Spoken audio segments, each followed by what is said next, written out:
Esse é o Ancapso e nós vamos falar agora um outro furo do Ancapso. O Ancapso vai dar o furo mais uma vez. Ih, caramba, tá ficando dolorido esse negócio de eu dar o furo. Olha só, o Tagliaferro acusou Alexandre de Moraes de fraude em relatório sobre empresários. A gente já está sabendo disso, já fiz um vídeo sobre isso, né? Vocês lembram do caso? Isso aconteceu devido a essa matéria aqui, ó. Guilherme Amado, em 17 de agosto de 2022, ele falou exclusivo: empresários bolsonaristas defendem golpe de Estado caso Lula seja eleito. Veja os apps. Não, porque, caramba, golpistas falaram de golpe, não sei o que lá, que pregam a ruptura democrática. Vamos entender essa história aqui, e a novidade que eu vou trazer para vocês aqui é que uma fonte minha me informou quem seria a pessoa que denunciou esses empresários, esse grupo, para o Guilherme Amado. Como vocês podem imaginar, esse grupo era um grupo de empresários brasileiros, a maior parte deles de direita, mas basicamente era um grupo em que se falava sobre negócios, não se falava sobre política, né? E o pessoal comentou essa coisa, um comentário que no meu modo de ver é um comentário inocente: prefiro golpe do que Lula. O cara não está falando que quer golpe, o cara não está falando que ele falou que prefere o golpe do que o Lula, é a opinião dele, né? Mas é lógico, é um grupo fechado, alguém teve que dedurar. E a suspeita dessa minha fonte é que teria sido o empresário português Nuno Vasconcelos. Vamos entender quem é essa pessoa. Essa notícia foi sugerida por Ei moço, me vê 1 quilo de soberania, Carmen Lúcia só para tiraninhos e várias outras pessoas. Obrigado aí ao pessoal que sugeriu notícias lá no nosso site, no visãolibertaria.com, e obrigado a você que está assistindo o nosso vídeo. Se você gosta do nosso conteúdo, por favor, deixe o seu like e se inscreva aqui no canal, né? Pois bem, o Guilherme Amado, vocês lembram? Bom, a notícia está vindo por conta dessa história do Tagliaferro, que acusou Alexandre de Moraes de fraude em relatório sobre empresários. Então, lembrando da história, lá em agosto de 2022, no ano das eleições, saiu essa matéria aqui do Guilherme Amado dizendo que empresários bolsonaristas defendem golpe. Não, ninguém defendeu golpe. O cara falou que prefere golpe do que o Alexandre de Moraes. Defender golpe é dizer: vamos lá, galera, vamos fazer um golpe, queremos um golpe. Não, dizer que o golpe é melhor que o Lula, eu sinceramente não sei, tá? O problema do golpe é que é muito incerto, é o que eu falo para vocês. No momento que você dá um golpe, você não tem... Você pode saber como é que o golpe começa, amigo, como é que ele termina, não tem como saber não, cara. Aí tudo vira quem tem mais força, né? Quem tem mais força é imprevisível, né? Então, tá aqui, ó. Empresários e apoiadores de Jair Bolsonaro atacam STF e TSE e defendem ruptura em caso de vitória de Lula. Série de reportagens começa hoje. Aí fala aqui que não sei o que lá, que é o cara... Olha só qual foi a mensagem que foi baseada por Alexandre de Moraes pedir quebra de sigilo bancário e coisa e tal. Prefiro um golpe que a volta do PT, 1 milhão de vezes. E com certeza ninguém vai deixar de fazer negócio com o Brasil, como fazem com várias ditaduras pelo mundo. Então, de novo, eu discordo do senhor José Couri, né? Não concordo com ele. De novo, por quê? Porque golpe você sabe como é que começa, não sabe como é que termina. O pessoal gosta de dizer: não, porque Bolsonaro tinha que chamar os milicos para dar... Meu amigo, no momento que o argumento é a força, é quem tem mais força, quem te garante que o Bolsonaro vai continuar controlando a parada? É quem tem mais força, meu amigo. Pode aparecer um general maluco lá e ele decidir que ele vai fazer as coisas do jeito dele. E pronto, né? Se você saiu do sistema democrático e entrou no sistema do que vale a força, ninguém tem mais argumento para nada. Acabou o argumento, agora só vale a força. Então, eu discordo dele. Mas prefiro um golpe, é a opinião do cara. Ele tá defendendo o golpe, ele tá querendo o golpe? Não, ele diz que prefere, né? Enfim, tem outras mensagens aqui.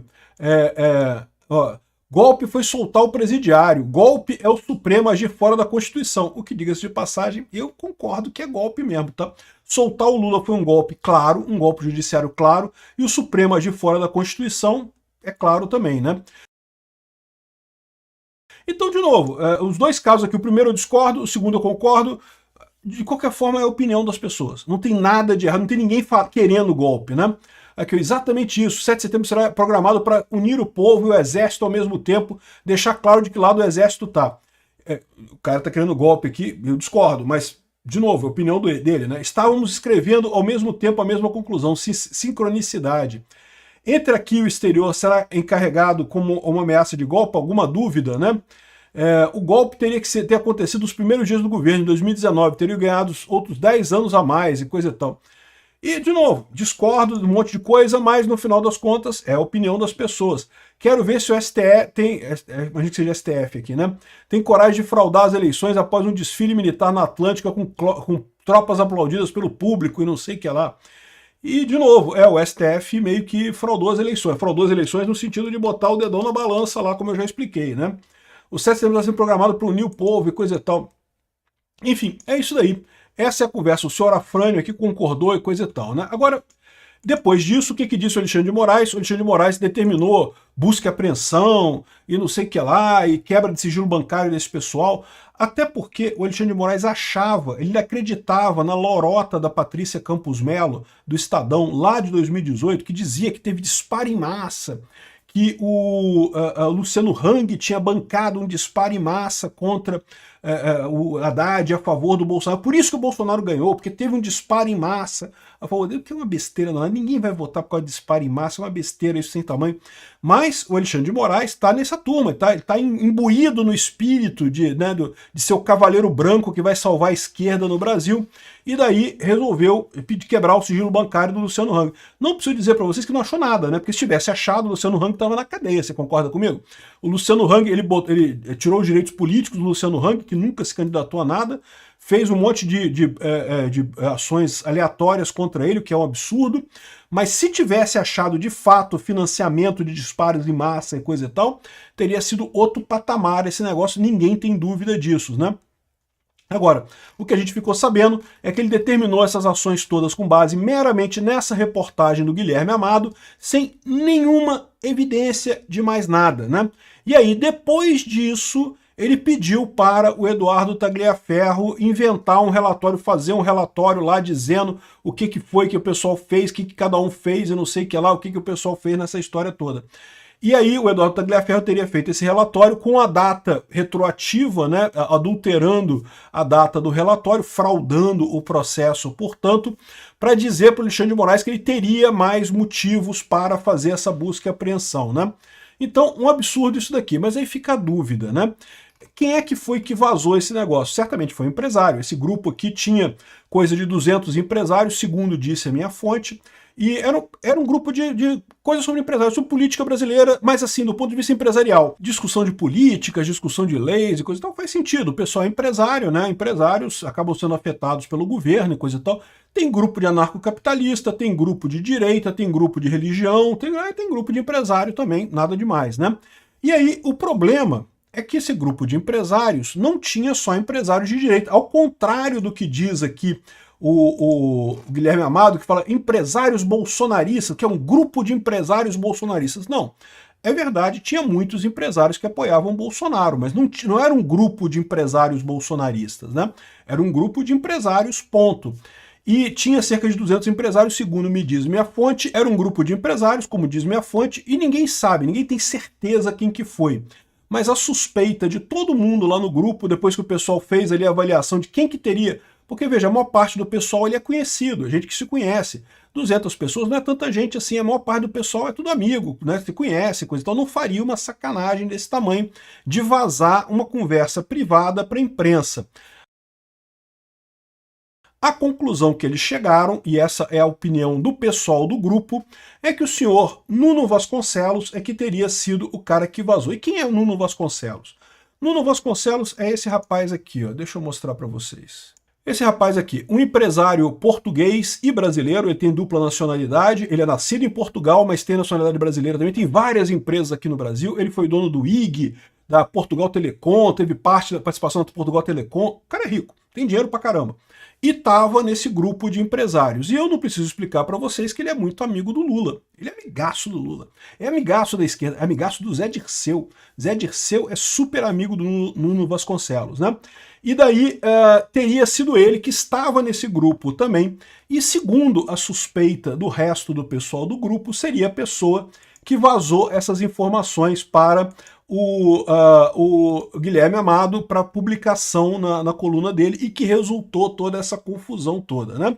Então, tá dizendo aqui, por exemplo, pra gente saber quem é o Nuno Vasconcelos, é um cara que não aparece muito, você não vê muito falar do cara, o cara não é político, o cara é um empresário discreto. Mas eu falo sempre para vocês, né? O Brasil, ele está ligado à elite aristocrática da Europa. A gente está vivendo, todo esse processo que a gente está vivendo aqui, a gente não está brigando pela soberania do Brasil. A gente está fazendo um favor para a Europa. A esquerda europeia está desesperada por conta da perda de poder lá também, a direita está crescendo lá na Europa, e daí se uniu um monte de gente para brigar contra a direita. Não que a gente tem que achar, vamos fazer o Brasil um tubo de ensaio, vamos fazer um ensaio aqui no Brasil para ver se consegue reduzir, acabar com a direita através de perseguição judicial? Vamos tentar, né? E o Nuno Vasconcelos certamente é esse cara que é amigo desse pessoal todo e está fazendo essa ligação aqui com o Brasil. Aristocracia pura, meu amigo. Aristocracia socialista brasileira, que é muito ligada à aristocracia socialista da Europa, né? Os Estados Unidos, ao contrário do Brasil, eles romperam com a Europa, né? Eles brigaram, fizeram uma guerra contra a Europa. O Brasil não. Lembra como é que foi o Brasil, né? O Brasil virou um império meio que com a conivência do Dom Pedro II. A gente nunca conseguiu se livrar da aristocracia socialista europeia, né? Então aqui, ó, o homem do mensalão no centro da teia dos negócios luso-brasileiros. Olha só essa matéria aqui, ó, de 2012.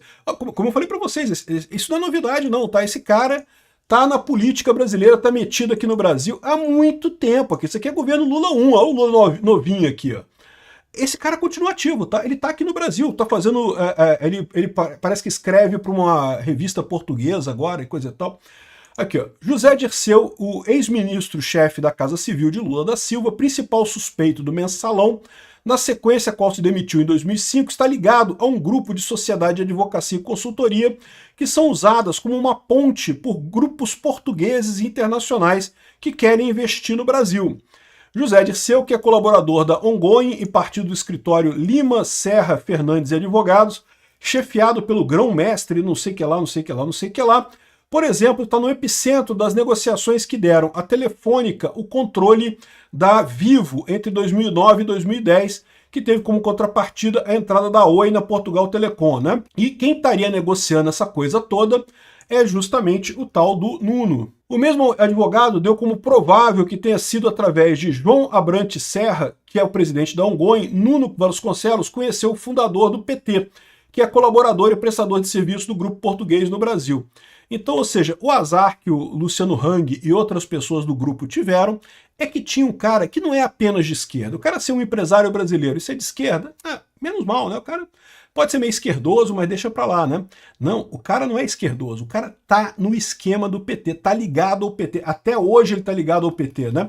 E tá ligado também lá em Portugal ao Sócrates, José Sócrates. Conhece o caso do José Sócrates? José Sócrates foi um ex-primeiro-ministro português que está sendo julgado por corrupção, aliás, está sendo julgado esse ano também por corrupção lá em Portugal, e ele é muito ligado à esquerda, é muito ligado, inclusive, ao Nuno Vasconcelos, né? Tá aqui, ó. Investidor detentor do IG é condenado na justiça por agressão. Tem esse papo também. O Nuno Vasconcelos, investidor e controlador do portal IG, foi condenado a 1 ano e 4 meses de detenção em regime aberto por agredir a mulher, a modelista Daniela Rodrigues Moreira, com quem morava havia 5 anos. Né? Isso foi em 2014, num apartamento em São Paulo. Né? E essa seria a notícia de então. Né? E, bom, tem mais um monte de notícias aqui sobre quem é o Nuno Vasconcelos. Aqui, ó. Réu chamado chefe de quadrilha perde controle da mídia e faz sentido. Isso daqui, sabe quem escreveu isso daqui? Reinaldo Azevedo. Lembra na época que o Reinaldo Azevedo era de oposição, que era contra o Lula, cara, que era contra a esquerda? Lembra dessa época? Pois é, o Reinaldo Azevedo já foi dessa época, cara, ele já fazia essas coisas, bicho. Então, aí ele tá dizendo aqui que ele tá criticando pra caramba e falando, inclusive, sobre o senhor Nuno Vasconcelos aqui, ó. E o Zé Dirceu, o que tem a ver com isso? Muito mais do que se imagina.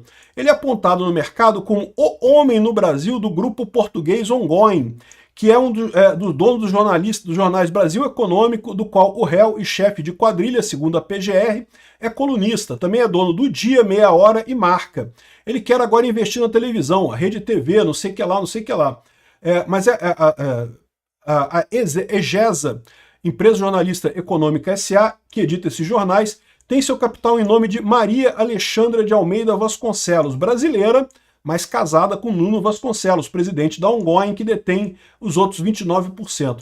Em Portugal, dá-se como certo que o grupo que comanda esses veículos por aqui, ou seja, no meio político, o Brasil Econômico é chamado daquele jornal do Dirceu. O cara é ligado ao Zé Dirceu. Então, esse foi o cara que vazou a informação do grupo para o Guilherme Amado, segundo a suspeita de outras pessoas no grupo que falaram comigo. Espero ter contribuído com alguma coisa nessa história.